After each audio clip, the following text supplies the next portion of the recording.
One good idea can save you months or years of hard work or thousands of dollars. A multiple of good ideas, one after the other, building on each other, will make you rich, happy, and successful virtually without fail. As I mentioned earlier, successful people are intensely solution-oriented. The fact is that life is a continuous succession of problems and difficulties without end.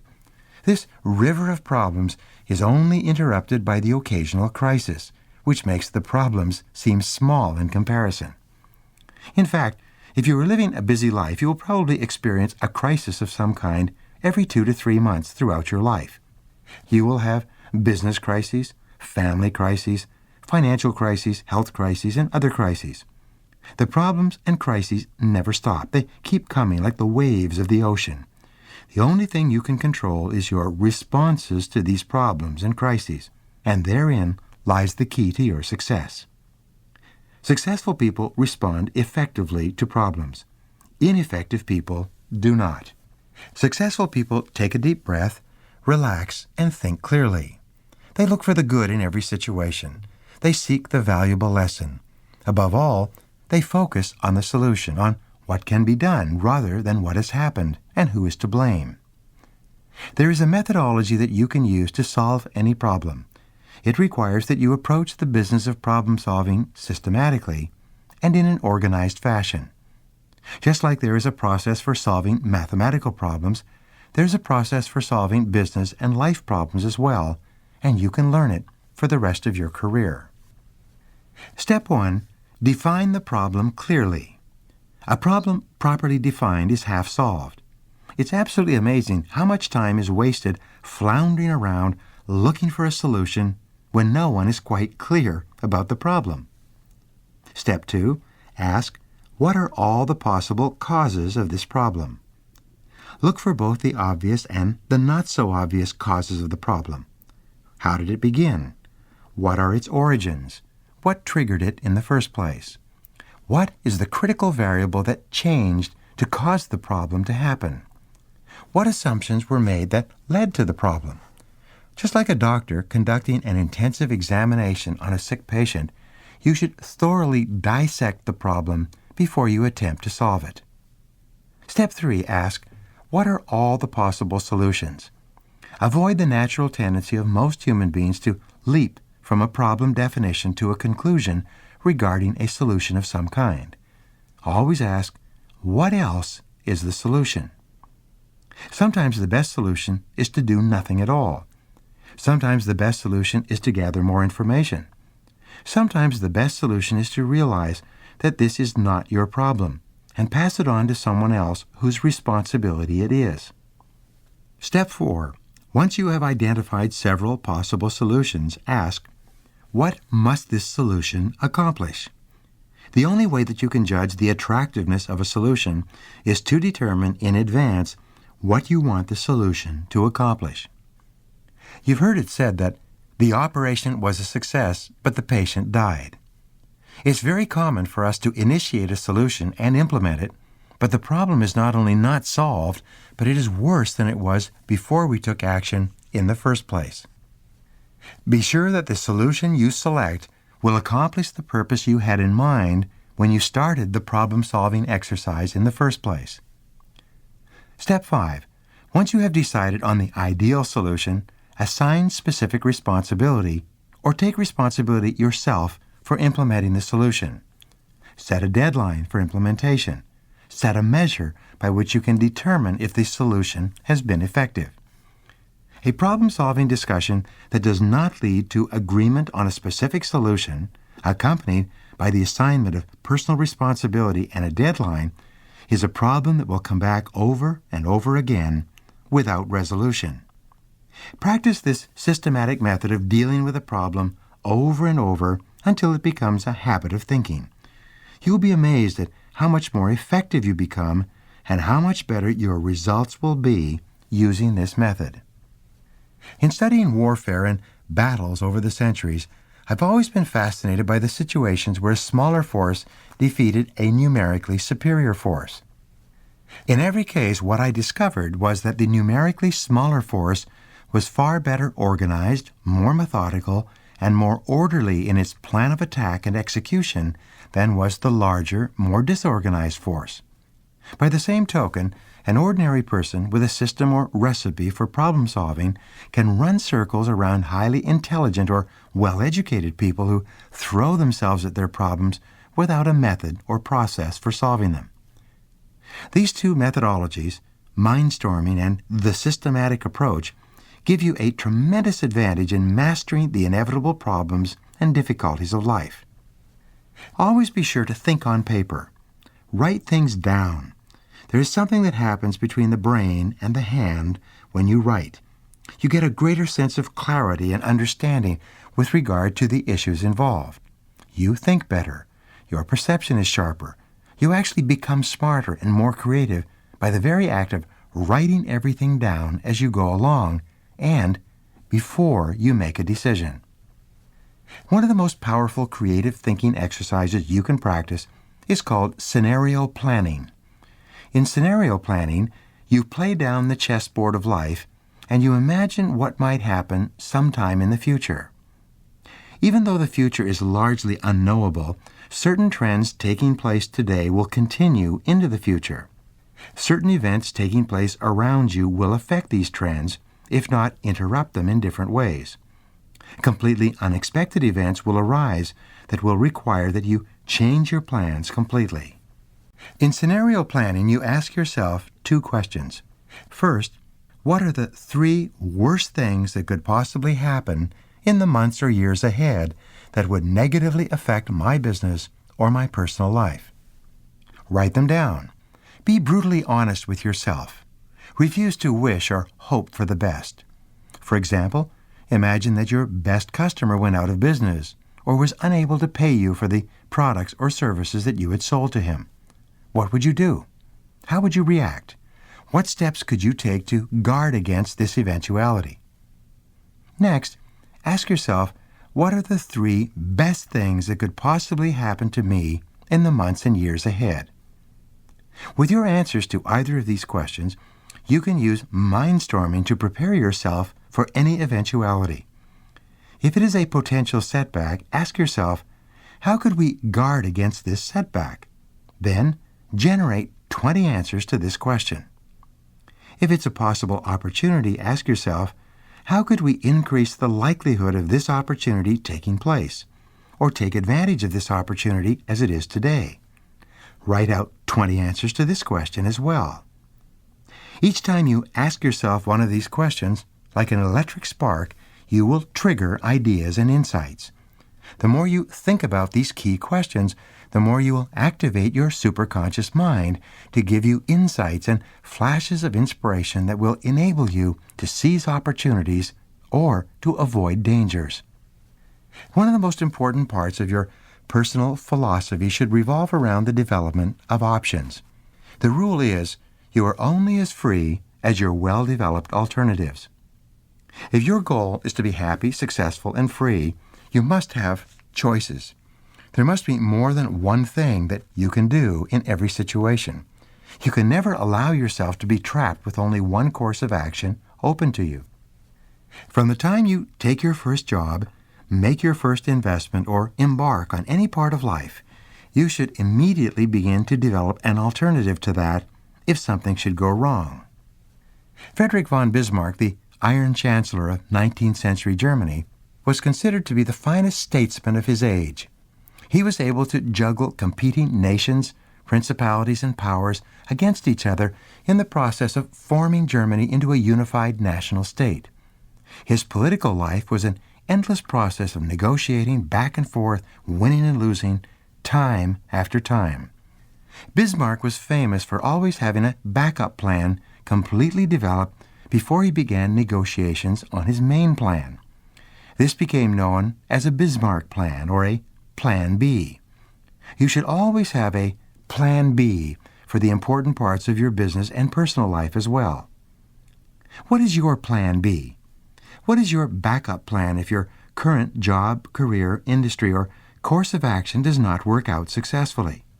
What is your backup plan if your current investments do not work out, or if your best-laid plans fail? What are your alternatives?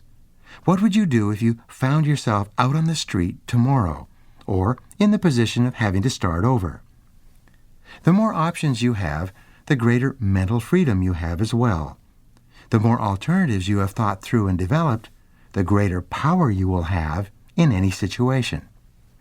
The more that you have developed different courses of action, in case the one you are following doesn't work out, the greater confidence you will have. This is why one of the most important things you do throughout life is to increase the range of your freedom of action. Use your creativity to develop options and alternatives continually, no matter how well things are going at the moment. Your ultimate goal in your business and your career is to earn as much money as possible and to achieve financial independence. All profit, all financial success in our society comes from adding value of some kind. When you add value, you put yourself into a position to capture some of that value in the form of increased income, profit, or dividends. This is the basic law of all market economics, and, like most basic laws, it is unknown or misunderstood by most people working in our society today. One of the questions you can ask in your mind-storming exercise is, what can I do to increase my value to my customers today? You might ask, who are my ideal customers? What can I do to attract more of my ideal customers into buying from me? Best of all, you should ask, what would I have to do to deserve more of exactly the kind of customers that I want to have? What could you do more of or start doing to be more deserving of having more of the customers you really want? Always be looking for ways to use your creativity to add value by doing things faster, better, cheaper, or easier in some way. Just as the word deserve comes from the Latin roots de and service, which mean from service, you should always be looking for ways to deserve greater rewards from serving your customers better in some way. In the final analysis, as a member of society, as a player in our economic system, your riches and rewards will come from your ability to serve other people better than your competitors. Use your intelligence and your creativity every single day to find ways to make yourself more valuable to your company, your industry, and your world. This is the true hallmark of personal genius. Now, here are 3 things you can do immediately to put these ideas into action. First, select your most important goal or biggest problem and write it at the top of a sheet of paper as a question. Then, discipline yourself to generate 20 answers to that question and implement one of those answers immediately.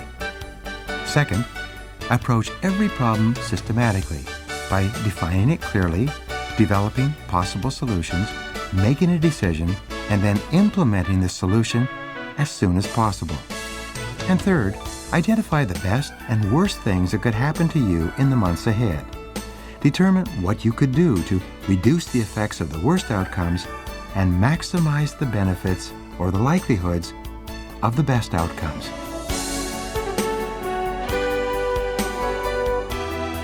Many studies have been conducted over the years to try to determine why it is that some people are more successful than others.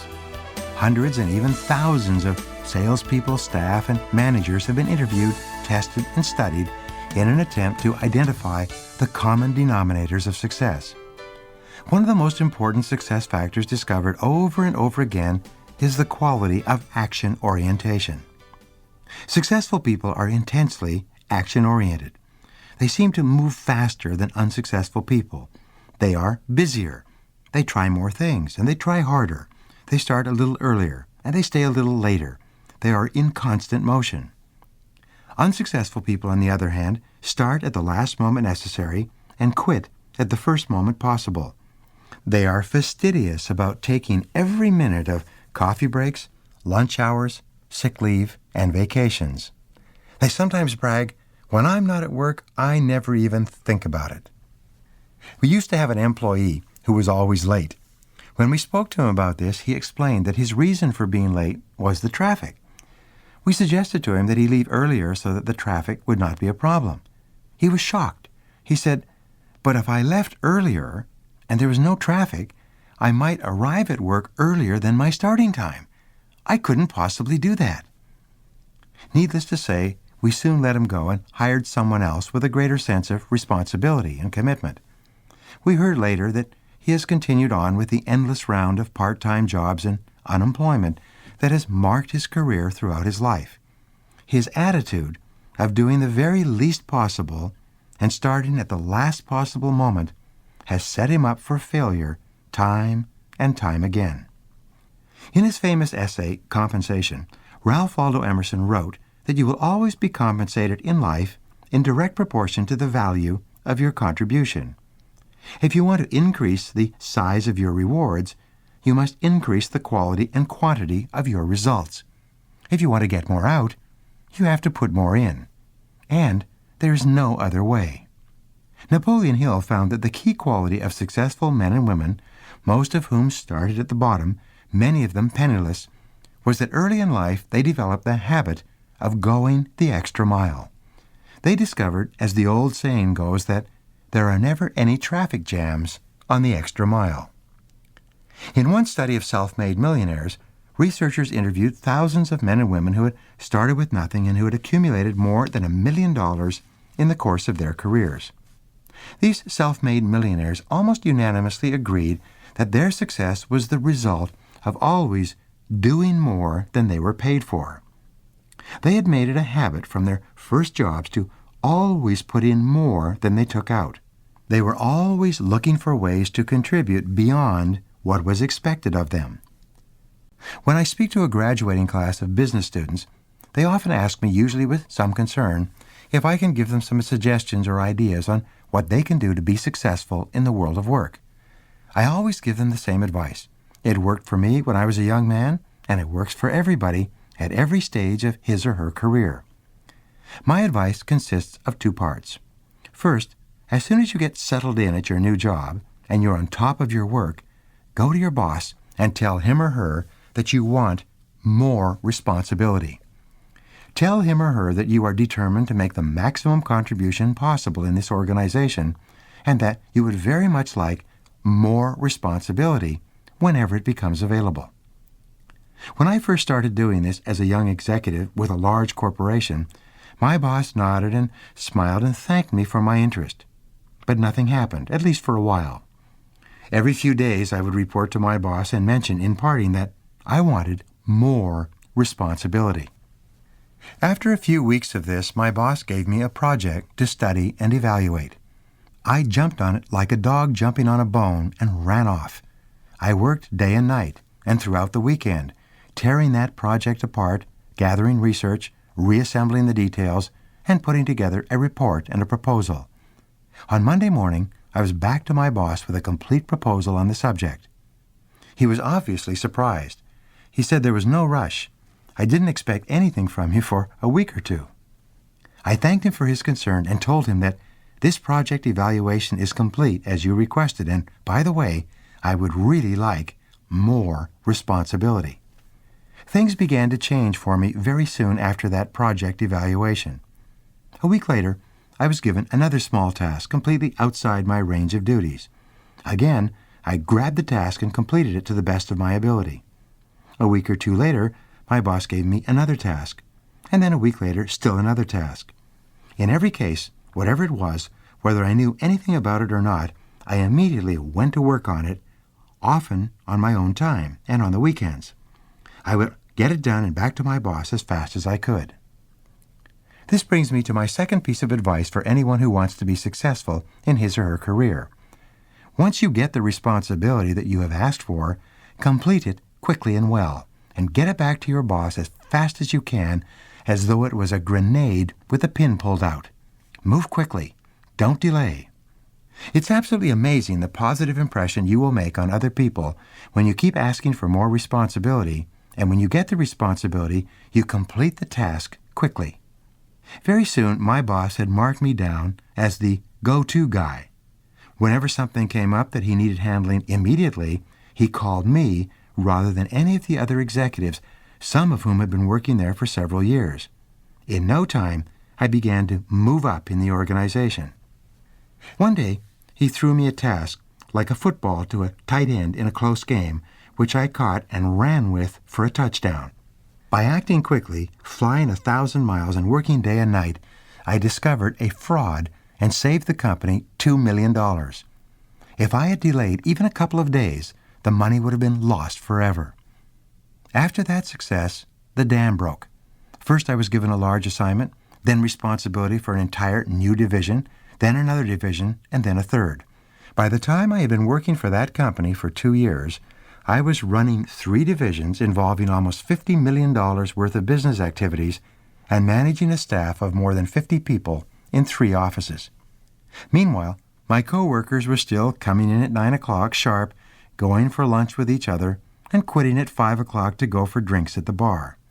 They muttered and told each other that the reason I was moving up was because I was lucky, or the boss was playing favorites. They never learned the importance of asking for more responsibility and moving fast.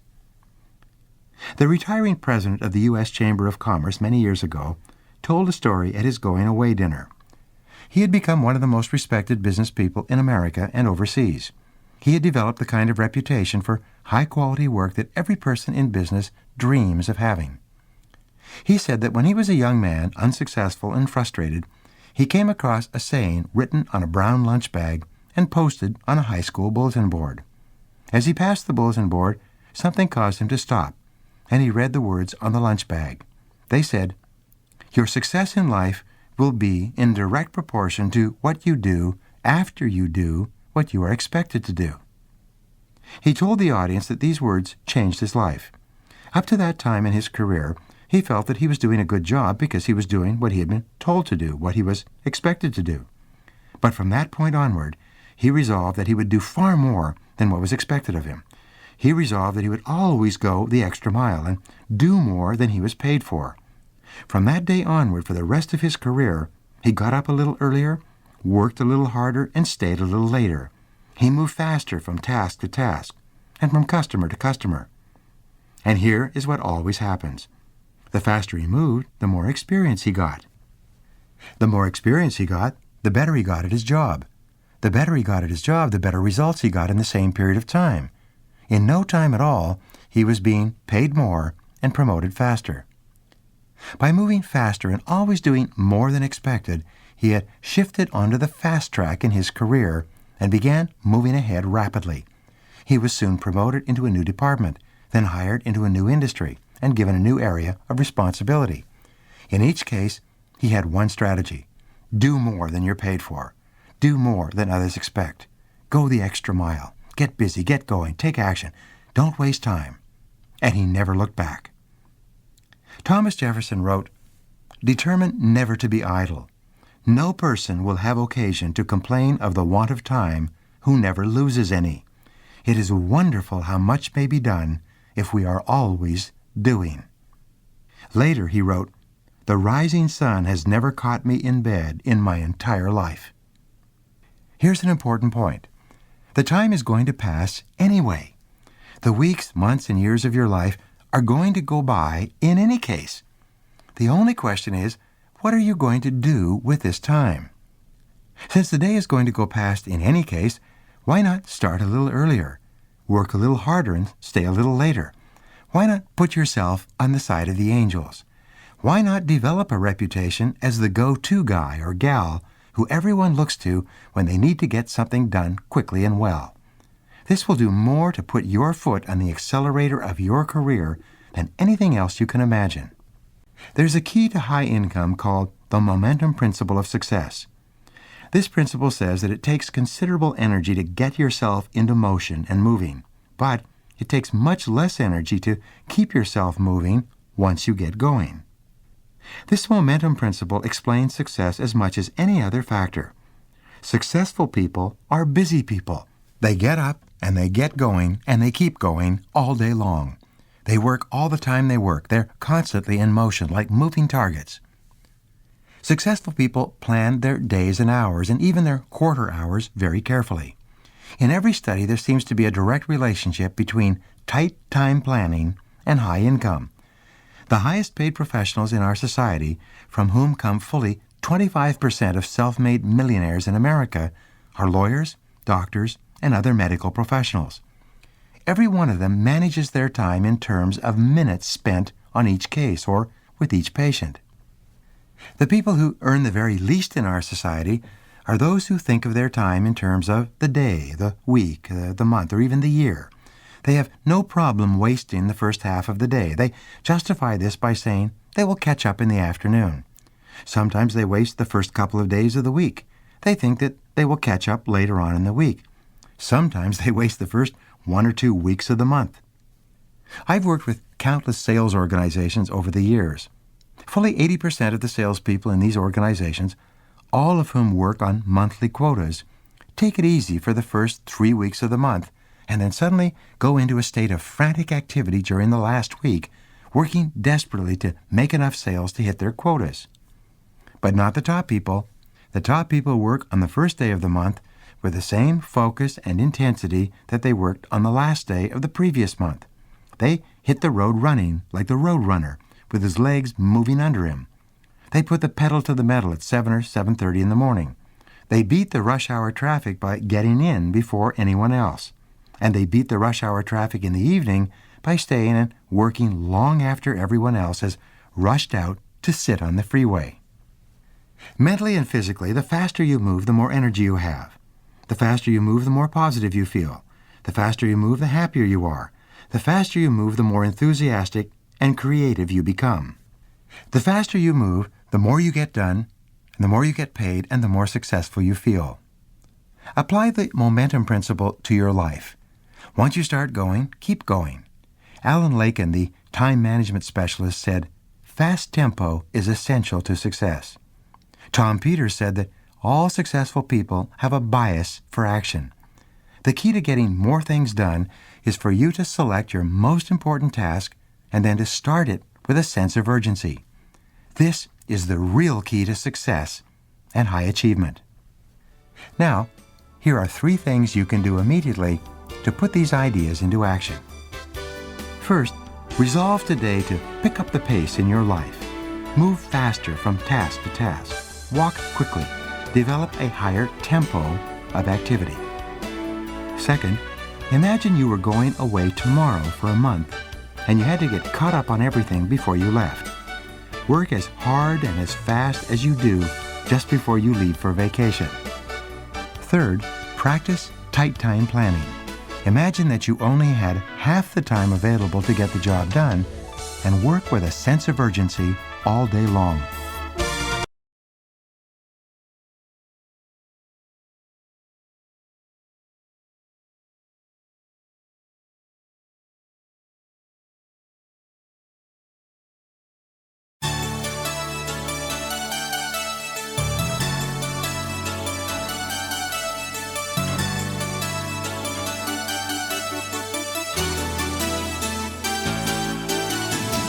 Every great success in your life will represent a triumph of persistence.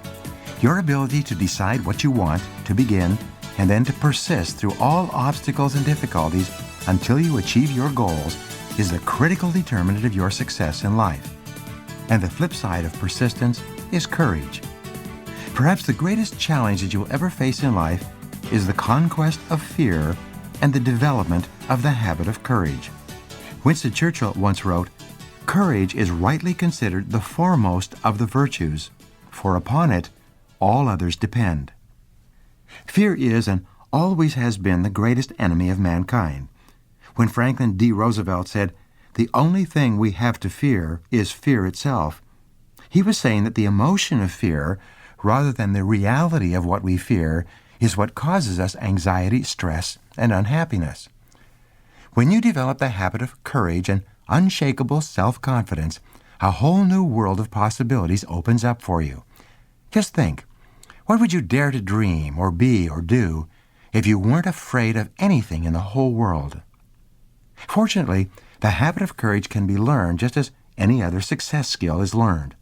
To do so, you need to go to work on yourself to conquer your fears while simultaneously building up the kind of courage and confidence that will enable you to deal with the inevitable ups and downs of life unafraid.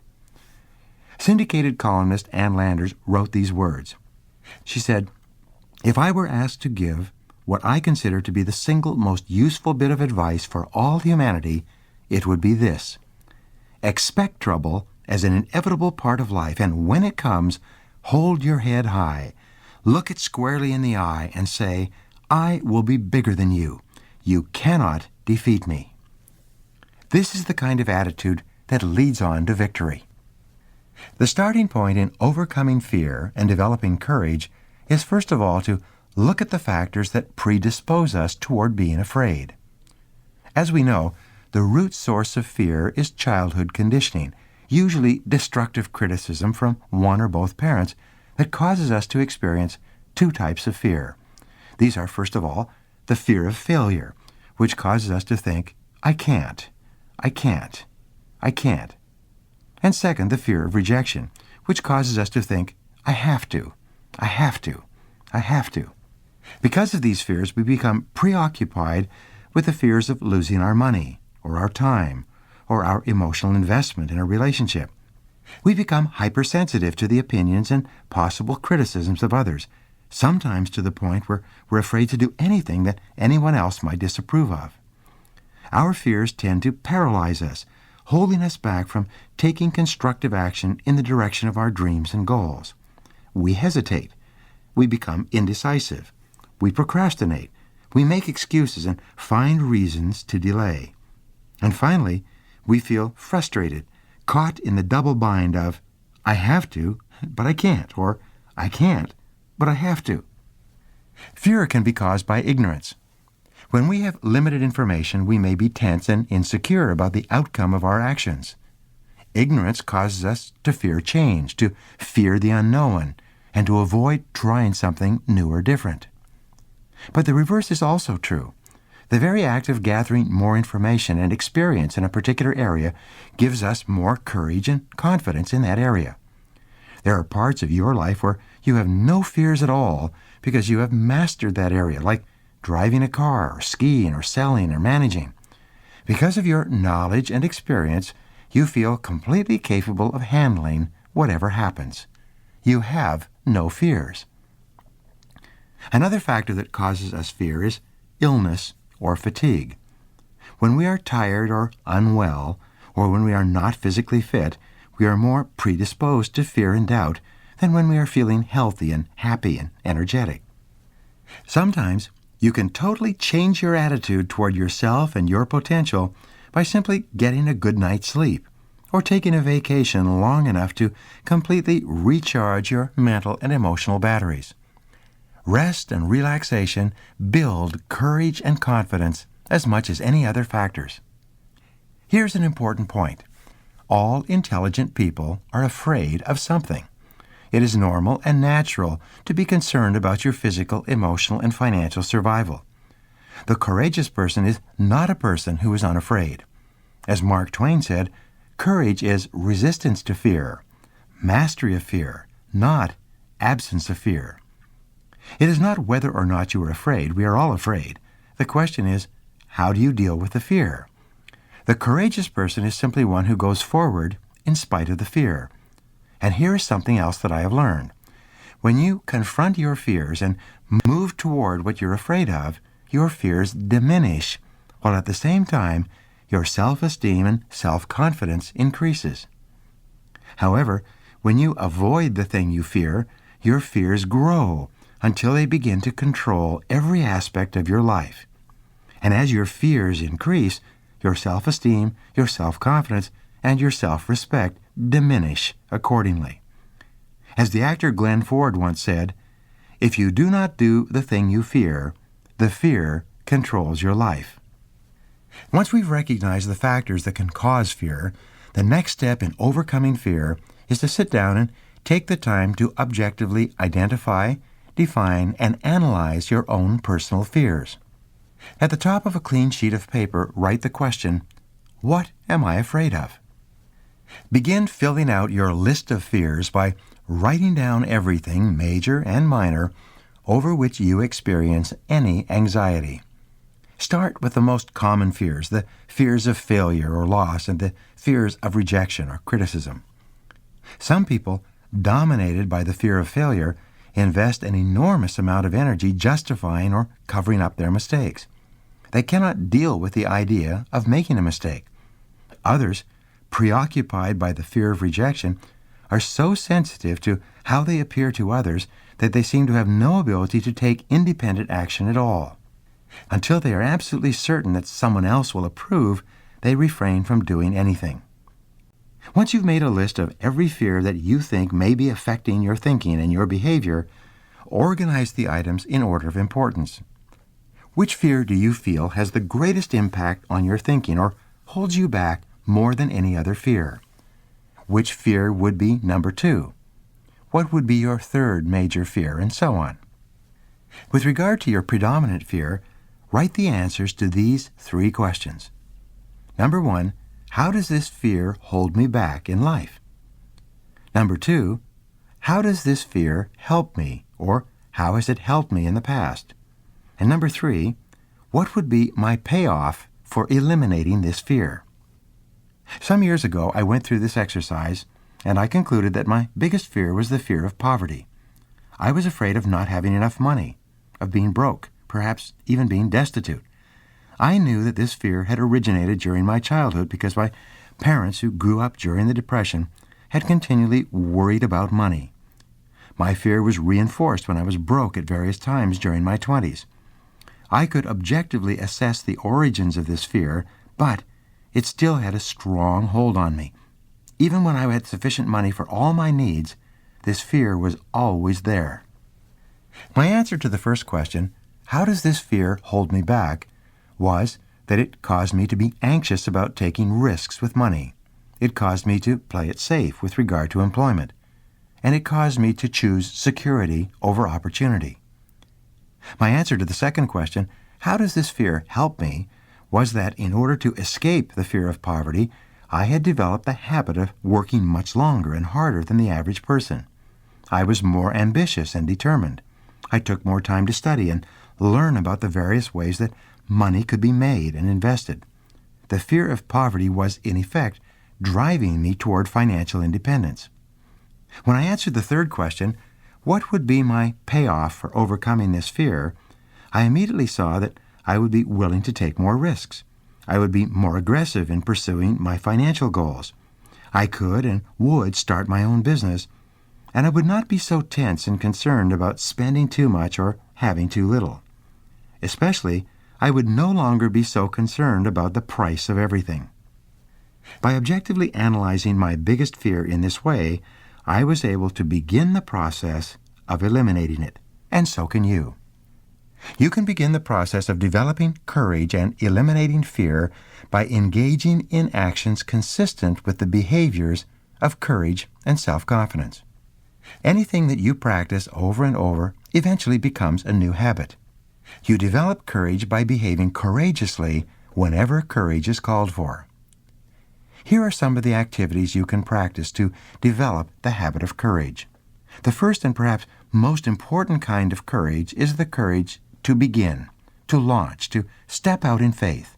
This is the courage to try something new or different, to move out of your comfort zone with no guarantee of success. Earlier, I mentioned Professor Robert Ronstadt of Babson College, who taught entrepreneurship for many years. He conducted a study of those who took his class and found that only 10% actually started their own businesses and became successful later in life. He could only find one quality that the successful graduates had in common. It was their willingness to actually start their own businesses, as opposed to continually talking about it. He discovered the corridor principle that we spoke about earlier. As these individuals moved forward toward their goals, as though proceeding down a corridor, doors opened to them that they would not have seen if they had not been in forward motion. It turned out that the graduates of his entrepreneurship course who had done nothing with what they had learned were still waiting for things to be just right before they began. They were unwilling to launch themselves down the corridor of uncertainty until they could somehow be reassured that they would be successful, something which never happened. The future belongs to the risk takers, not the security seekers. Life is perverse in the sense that the more you seek security, the less of it you have. But the more you seek opportunity, the more likely it is that you will achieve the security that you desire. Whenever you feel fear or anxiety, and you need to bolster your courage to persist in the face of obstacles and setbacks, switch your attention to your goals. Create a clear mental picture of the person that you would like to be, performing the way you would like to perform. There's nothing wrong with thoughts of fear as long as you temper them with thoughts of courage and self-reliance. Whatever you dwell upon grows, so be careful. The mastery of fear and the development of courage are essential prerequisites for a happy, successful life. With a commitment to acquiring the habit of courage, you will eventually reach the point where your fears no longer play a major role in your decision-making. You will set big, challenging, exciting goals, and you will have the confidence of knowing that you can attain them. You will be able to face every situation with calmness and self-assurance. And the key is courage. Now, here's a question. What if you could sit down with one of the most successful men or women in our society and learn from him or her all the lessons of success that he or she had taken a lifetime to gather? Do you think that would help you to be more successful? Well, what if you could sit down with 100 of the most successful men and women who ever lived and learn from their rules, their lessons, and their secrets of success? Would that help you to be more successful in your own life? What if you could sit down over time with more than 1,000 highly successful men and women? How about 2,000 or 3,000? Your answer is probably that spending time with these extremely successful men and women, learning what they learned in order to achieve their goals, would be of great help to you. The truth is, however, that all of this advice and input would do you no good at all unless you took some specific action on what you had learned. If learning about success was all that it took to do great things with your life, then your success would be guaranteed. The bookstores are full of self-help books, each one of them loaded with ideas that you can use to be more successful. The fact is, however, that all of the best advice in the world will only help you if you can motivate yourself to take persistent, continuous action in the direction of your goals until you succeed. The probable result of your listening to the ideas in this program has been that you have made some specific decisions about things that you're going to do more of and things that you're going to do less of. You have set certain goals for yourself in different areas of your life, and you've made resolutions you are determined to follow through on. The most important question for your future now is simply, will you do what you have resolved to do? The most important single quality for success is self-discipline. Self-discipline means that you have the ability within yourself, based on your strength of character and willpower, to do what you should do, when you should do it, whether you feel like it or not. Character is the ability to follow through on a resolution after the enthusiasm with which the resolution was made has passed. It is not what you learn that is decisive for your future. It is whether or not you can put your head down and discipline yourself to pay the price over and over until you finally obtain your objective. You need self-discipline in order to set your goals and to make plans for their accomplishment. You need self-discipline to continually revise and upgrade your plans with new information. You need self-discipline to use your time well and to always concentrate on the one thing, the most important thing that you need to do at the moment. You need self-discipline to invest in yourself every day, to build yourself up personally and professionally, to learn what you need to learn in order to enjoy the success of which you are capable. You need self-discipline to delay gratification, to save your money, and to organize your finances so that you can achieve financial independence in the course of your working lifetime. You need self-discipline to keep your thoughts on your goals and dreams and keep them off of your doubts and fears. You need self-discipline to respond positively and constructively in the face of every difficulty. Perhaps the most important demonstration of self-discipline is your level of persistence when the going gets tough. Persistence is self-discipline in action. Persistence is the true measure of individual human character. Your persistence is, in fact, your real measure of your belief in yourself and your ability to succeed. Each time that you persist in the face of adversity and disappointment, you build up the habit of persistence. You build pride, power, and self-esteem into your character and your personality. You become stronger and more resolute. You deepen your levels of self-discipline and personal strength.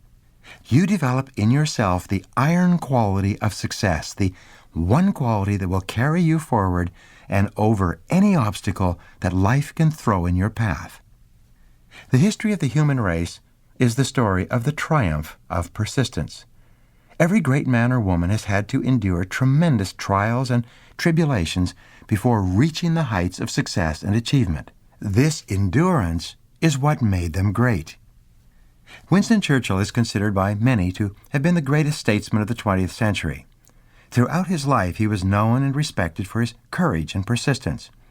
During the darkest hours of World War II, when the German Luftwaffe was bombing Britain and England stood alone, Churchill's resolute bulldog tenacity inspired the whole nation to fight on in the face of what many felt was inevitable defeat.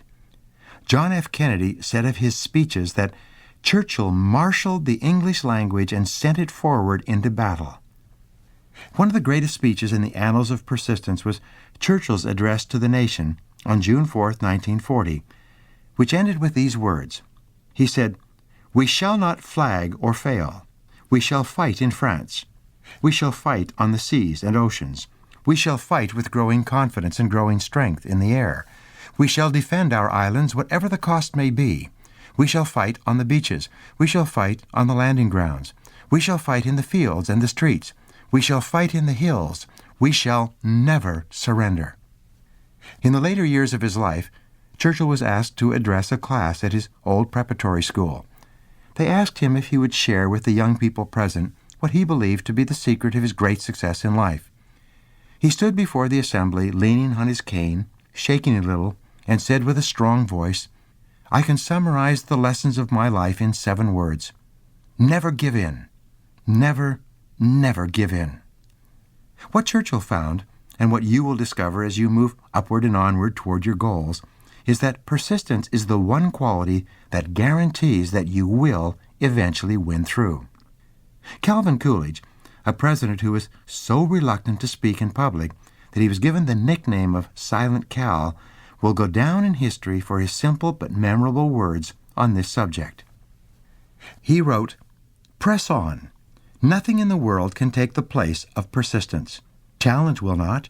Nothing is more common than unsuccessful men with talent. Genius will not. Unrewarded genius is almost a proverb. Education alone will not. The world is full of educated derelicts. Persistence and determination alone are omnipotent."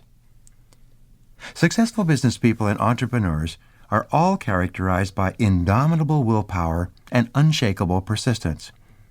In 1895, America was in the grip of a terrible depression. A man living in the Midwest lost his hotel in the midst of this depression and decided to write a book to motivate and inspire others to persist and carry on in spite of the difficulties facing the nation. His name was Orison Swett Marden. He took a room above a livery stable, and for an entire year he worked night and day writing a book by hand, which he entitled Pushing to the Front. Late one evening, he finally finished the last page of his book, and being tired and hungry, he went down the street to a small cafe for dinner. While he was away for an hour, the livery stable caught on fire, and by the time he got back, his entire manuscript, more than 800 pages, had been destroyed by the flames. Nonetheless, drawing on his inner resources and practicing what he was preaching, he sat down and spent another year writing the book over again from scratch. When the book was finished, he offered it to various publishers, but no one seemed to be interested in a motivational book with the country in such a depression and unemployment so high. He then moved to Chicago and took another job. One day he mentioned this manuscript to a friend of his who happened to know a publisher. The rest is history. The book, Pushing to the Front, was subsequently published and became the runaway bestseller in the nation. Pushing to the Front was acclaimed by the leading business people and politicians in America as being the book that brought America into the 20th century. It exerted an enormous impact on the minds of decision-makers throughout the country and became the greatest single classic in all of personal development. People like Henry Ford, Thomas Edison, Harvey Firestone, and J.P. Morgan all read this book and were inspired by it. Orson Swett Marden says in his book that there are two essential requirements for success. The first is get-to-itiveness, and the second is stick-to-itiveness. He wrote, "No, there is no failure for the man who realizes his power, who never knows when he is beaten. There is no failure for the determined endeavor, the unconquerable will. There is no failure for the man who gets up every time he falls, who rebounds like a rubber ball, who persists when everyone else gives up, who pushes on when everyone else turns back." Confucius said more than 4,000 years ago, "Our greatest glory is not in never falling, but in rising every time we fall." James J. Corbett, one of the first world heavyweight boxing champions, said that, "You become a champion by fighting one more round. When things are tough, you fight one more round." Yogi Berra said, "It's not over until it's over." And the fact is that it's never over as long as you continue to persist. Albert Hubbard wrote, "There is no failure except in no longer trying. There is no defeat except from within. No really insurmountable barrier except our own inherent weakness of purpose." Vince Lombardi said, "It's not whether you get knocked down, it's whether you get up again." All of these successful men and women had learned how critical the quality of persistence is in achieving greater goals and objectives. Successful men and women are hallmarked by their incredible persistence, by their refusal to quit no matter what the external circumstances. The one quality that absolutely guarantees success in business, in financial accumulation, and in life is this indomitable willpower and the willingness to stick at it when everything in you wants to stop and rest or go back and do something else. Perhaps your greatest asset is simply your ability to keep at it longer than anyone else. B.C. Forbes, the founder of Forbes magazine, who built it into a major publication during the darkest days of the Depression, wrote, "History has demonstrated that the most notable winners usually encountered heartbreaking obstacles before they triumphed. They won because they refused to become discouraged by their defeat." John D. Rockefeller, at one time the richest self-made man in the world, wrote, "I do not think there is any other quality so essential to success of any kind as the quality of perseverance. It overcomes almost everything, even nature." Conrad Hilton, who started with a dream and a small hotel in Lubbock, Texas, and went on to build one of the most successful hotel corporations in the world, said, "Success seems to be connected with action. Successful men keep moving. They make mistakes, but they don't quit." Thomas Edison, the greatest failure and also the greatest success in the history of invention, failed at more experiments than any other inventor of the 20th century. He also perfected and was granted more patents for commercial processes than any other inventor of his age. He described his philosophy in these words, "When I have fully decided that a result is worth getting, I go ahead on it and make trial after trial until it comes. Nearly every man who develops an idea works it up to the point where it looks impossible and then gets discouraged. That's not the place to become discouraged." Alexander Graham Bell talked about persistence in these words. He said, "Whatever this power is, I cannot say. All I know is that it exists and that it becomes available only when a man is in that state of mind in which he knows exactly what he wants and is fully determined not to quit until he finds it." Rennie McPherson, who built Dana Corporation into one of the great American success stories, summarized his philosophy by saying, "You just keep pushing. you just keep pushing. I made every mistake that could be made, but I just kept pushing. There's an interesting and important paradox in life that you need to be aware of. It is that if you are an intelligent person, you do everything possible to organize your life in such a way that you minimize and avoid adversity and disappointment. This is a sensible and rational thing to do. All intelligent people, following the path of least resistance to achieve their goals, do everything possible to minimize the number of difficulties and obstacles that they will face in their day-to-day activities. Yet, in spite of our best efforts, disappointments and adversity are normal and natural, unavoidable parts of life. Benjamin Franklin said that the only things that are inevitable are death and taxes, but every bit of experience shows that disappointment is also inevitable. No matter how well you organize yourself and your activities, you will experience countless disappointments, setbacks, obstacles, and adversity over the course of your life. And the higher and more challenging the goals that you set for yourself, the more disappointment and adversity you will experience. This is the paradox. It's impossible for us to evolve and grow and develop to our full potentials except to the degree to which we face adversity and learn from it. All of the great lessons of life come as the result of setbacks and temporary defeats, which we have done our utmost to avoid. Adversity therefore comes unbidden, in spite of our best efforts. And yet without it, we cannot grow into the kind of people who are capable of scaling the heights and achieving great goals. Throughout history, great thinkers have reflected on this paradox and have concluded that adversity is the test that you must pass on the path to accomplishing anything worthwhile. Herodotus, the Greek philosopher, said, "Adversity has the effect of drawing out strength and qualities of a man that would have lain dormant in its absence." The very best qualities of strength, courage, character, and persistence are brought out in you when you face your greatest challenges and you respond to them positively and constructively. Everyone faces difficulties every step of the way. The difference between the high achiever and the low achiever is simply that the high achiever utilizes adversity and struggles for growth, while the low achiever allows difficulties and adversity to overwhelm him or her and leave him or her discouraged and dejected. The work by Abraham Zelznick at Harvard proved that the way you respond to disappointment is usually an accurate predictor of how likely you are to achieve great success.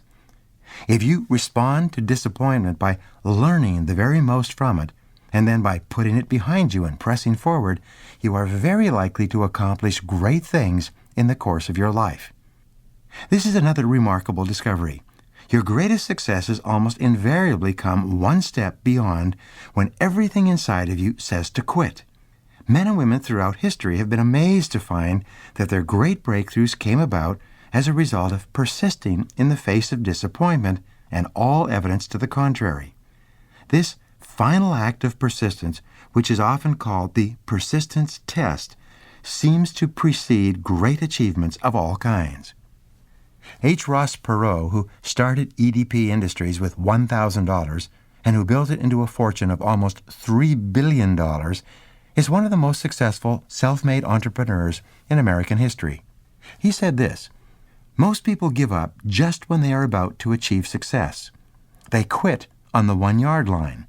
They give up at the last minute of the game, 1 foot away from the winning touchdown." Herodotus also wrote, "Some men give up their designs when they have almost reached the goal, while others, on the contrary, obtain a victory by exerting at the last moment more vigorous efforts than ever before." You find this principle of persistence, of keeping on, in the life and work of countless great men and women. Florence Scovel Shinn wrote that every great work, every big accomplishment has been brought into manifestation through holding to the vision, and often just before the big achievement comes apparent failure and discouragement. Napoleon Hill, in his classic Think and Grow Rich, wrote, "Before success comes in any man's life, he is sure to meet with much temporary defeat and perhaps some failure. When defeat overtakes a man, the easiest and most logical thing to do is to quit. And that is exactly what the majority of men and women do. Harriet Beecher Stowe, who wrote the Battle Hymn of the Republic, also wrote these words. "Never give up then," she said, "for that is just the place and time that the tide will turn." What you do not see, what most people never suspect of existing, is the silent but irresistible power which comes to your rescue when you fight on in the face of discouragement. Claude M. Bristol wrote, "It is the constant and determined effort that breaks down all resistance, sweeps away all obstacles." James Whitcomb Riley put it this way. He said, "The most essential factor is persistence, the determination never to allow your energy or enthusiasm to be dampened by the discouragement that must inevitably come." The power to hold on in spite of everything, to endure, this is the winner's quality. Persistence is the ability to face defeat again and again without giving up, to push on in the face of great difficulty. There's a poem by an anonymous author that I think everyone should read and memorize and recite to himself or herself when tempted to quit or stop trying. This poem is called Don't Quit. It says, "When things go wrong, as they sometimes will, when the road you're trudging seems all uphill, when the funds are low and the debts are high and you want to smile but you have to sigh, when care is pressing you down a bit, rest if you must, but don't you quit. For life is queer with its twists and turns, as every one of us sometimes learns, and many a failure turns about when he might have won had he stuck it out. Don't give up, though the pace seems slow. You may succeed with another blow. Success is failure turned inside out, the silver tint of the clouds of doubt. And you never can tell how close you are. It may be near when it seems so far. So stick to the fight when you're hardest hit. It's when things seem worst that you must not quit." Now, here are 3 things you can do immediately to put these ideas into action. First, identify the biggest challenge or problem facing you today on the way to achieving your biggest goal. Imagine that this problem has been sent to test your resolve and desire. Decide that you will never give up. Second, look into every problem, difficulty, obstacle, or setback for the seed of an equal or greater benefit or opportunity. You will always find something that can help you. And third, in every situation, resolve to be solution-oriented and action-oriented. Think always in terms of the things you can do right now to solve your problems or achieve your goals, and then get started. Never give up. You've now learned perhaps the most comprehensive strategy for setting and achieving goals that has ever been recorded in a single program. By practicing these rules and principles, you can accomplish more in the coming months and years than most people accomplish in a lifetime. The most important quality you can develop for lifelong success is the habit of taking action on your plans, goals, ideas, and insights. The more often you try, the sooner you will triumph. There's a direct relationship between the number of things you attempt and your accomplishments in life. Here are the 21 steps for setting and achieving goals and for living a wonderful life. First, unlock your potential. Always remember that your true potential is unlimited. Whatever you have accomplished in life up to now has only been a preparation for the amazing things you can accomplish in the future. Second, take charge of your life.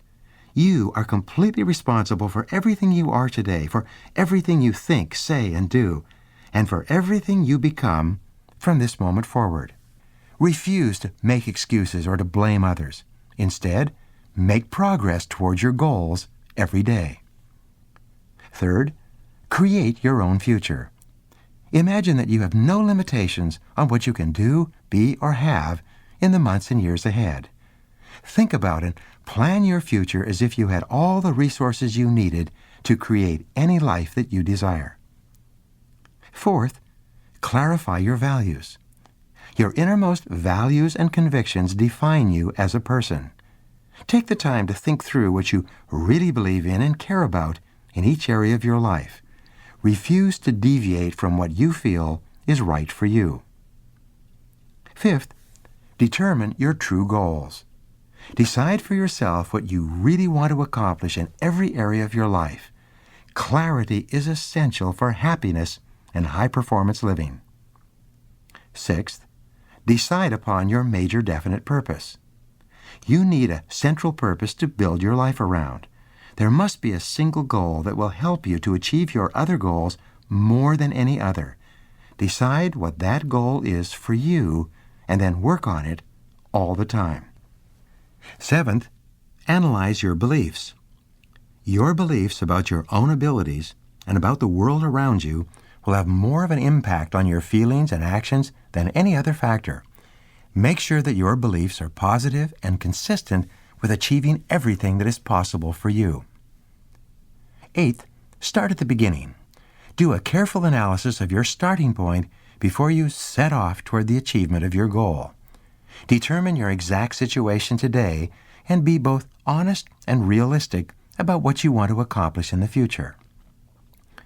9. Measure your progress. Set clear benchmarks, measures, metrics, and scorecards for yourself on the road to your goals. These measures help you to assess how well you are doing and enable you to make necessary adjustments and corrections as you go along. 10. Eliminate the roadblocks. Success boils down to the ability to solve problems and remove obstacles on the path to your goal. Fortunately, problem solving is a skill you can master with practice and thereby achieve your goals faster than you ever thought possible. 11. Become an expert in your field. You have within you right now the ability to be one of the very best at what you do, to join the top 10% in your field. Set this as a goal. Work on it every day, and never stop working at it until you get there. 12. Get around the right people. Your choices of people with whom to live, work, and socialize will have more of an effect on your success than any other factor. Resolve today to associate only with people you like, respect, and admire. Fly with the eagles if you want to be an eagle yourself. 13. Make a plan of action. An ordinary person with a well-thought-out plan will run circles around a genius without one. Your ability to plan and organize in advance will enable you to accomplish even the biggest and most complex goals. 14. Manage your time well. Learn how to double and triple your productivity, performance, and output by practicing practical and proven time management principles. Always set priorities before you begin, and then concentrate on the most valuable use of your time. 15. Review your goals regularly. Take time every day, every week, every month to review and reevaluate your goals and objectives. Make sure that you are still on track and that you are still working toward things that are important to you. Be prepared to modify your goals and plans with new information. 16. Visualize your goals continually. Direct the movies of your mind. Your imagination is your preview of your life's coming attractions. Repeatedly see your goals as if they already existed. Your clear, exciting mental images activate all your mental powers and attract your goals into your life. 17. Activate your superconscious mind. You have within you and around you an incredible power that will bring you everything and anything you want or need. Take the time regularly to tap into this amazing source of ideas and insights for goal attainment. Number 18, remain flexible at all times. Be clear about your goal, but be flexible about the process of achieving it. Be constantly open and aware to new, better, faster, cheaper ways to achieve the same result. And if something is not working, be willing to try a different approach. Number 19, unlock your inborn creativity. You have more creative ability to solve problems and come up with new and better ways for goal attainment than you have ever used. You are a potential genius. You can tap into your intelligence to overcome any obstacle and achieve any goal you can set for yourself. Number 20, do something every day. Use the momentum principle of success by getting started towards your goal and then doing something every day that moves you closer to what you want to accomplish. Action orientation is essential to your success. And finally, number 21, persist until you succeed. In the final analysis, your ability to persist longer than anyone else is the one quality that will guarantee great success in life. Persistence is self-discipline in action and is the true measure of your belief in yourself. Resolve in advance that you will never, never give up. Well, there they are, the 21 most important principles of goal setting and goal achieving ever discovered. Your regular review and practice of these principles will enable you to live an extraordinary life. Nothing can stop you now. Good luck, and thank you for listening.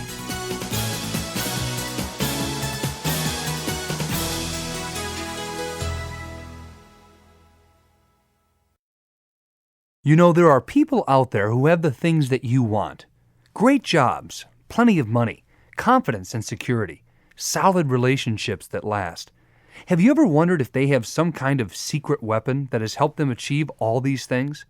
Well, as a matter of fact, many of them do. And the very same secret that has propelled them to the top can be yours too. I'd like to offer you a remarkable opportunity that could very well bring you everything you want in life. A way to eliminate your challenges, take control of your destiny, and make great things happen in your life.